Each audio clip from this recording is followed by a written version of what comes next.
Hi friends, welcome to my channel. আজ আমি আপনাদের সঙ্গে শেয়ার করব আলুর পাকোড়া। আলুর পাকোড়া টমেটো কেচাপ বা ধনেপাতা চাটনির সঙ্গে খেতে ভীষণই ভালো লাগে। আমি এখানে দুটো আলু নিয়েছি। প্রথমে আমি আলু দুটো গ্রেট করে নেব। এইভাবে আলুটাকে খুব ভালোভাবে গ্রেট করে নিতে হবে। আলুটা গ্রেট করা হয়ে গেছে, এবার এইভাবে ভালোভাবে ধুয়ে নিচ্ছি।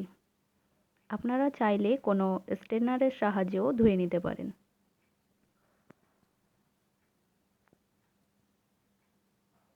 এইভাবে আলুটাকে খুব ভালোভাবে ধুয়ে নিতে হবে।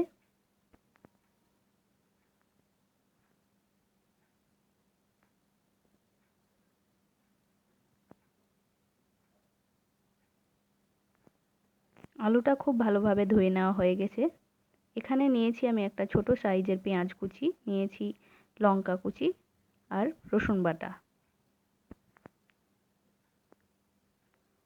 এবার এর মধ্যে এই সমস্ত কিছু দিয়ে দিচ্ছি।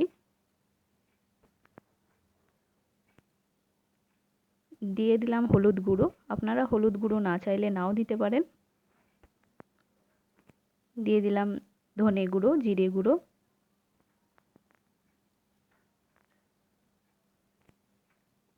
দিয়ে দিলাম আদা পাউডার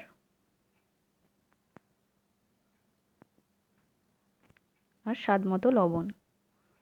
এখানে আমি নিয়েছি বেসন। বেসনটাকে এইভাবে ভালোভাবে চেলে নিচ্ছি, যাতে বেসনের এই দানা দানা যেগুলো থাকবে সেটা ফেলে দেব। আমি এখানে 2 চামচ বেসন নিয়েছি। বেসনটা খুব বেশি ইউজ করা যাবে না। দিয়ে দিলাম 1 চামচ চালের গুঁড়ো। এবার হাত দিয়ে খুব ভালোভাবে মেখে নেব।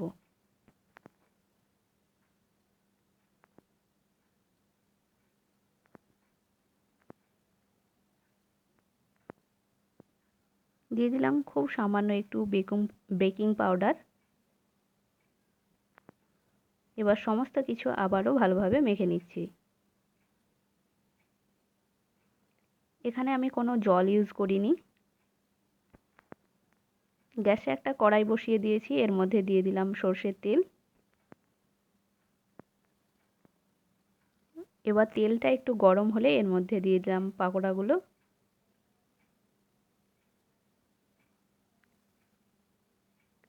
মিডিয়াম ফ্লেমেই পাকোড়াগুলো খুব ভালোভাবে ভেজে নেব।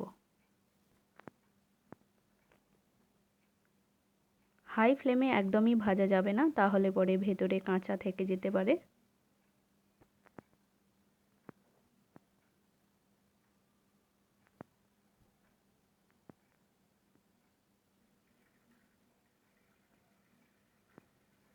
সমস্ত পাকোড়াগুলো আমি এইভাবেই ভেজে নেব।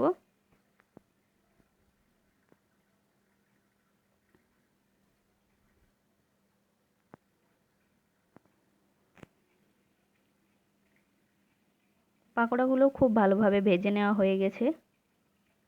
আমার আজকের রেসিপি যদি আপনাদের ভালো লাগে তাহলে অবশ্যই একটা লাইক করবেন, শেয়ার করবেন এবং আমার চ্যানেলটিকে সাবস্ক্রাইব করবেন। ভালো থাকবেন, সুস্থ থাকবেন। টাটা।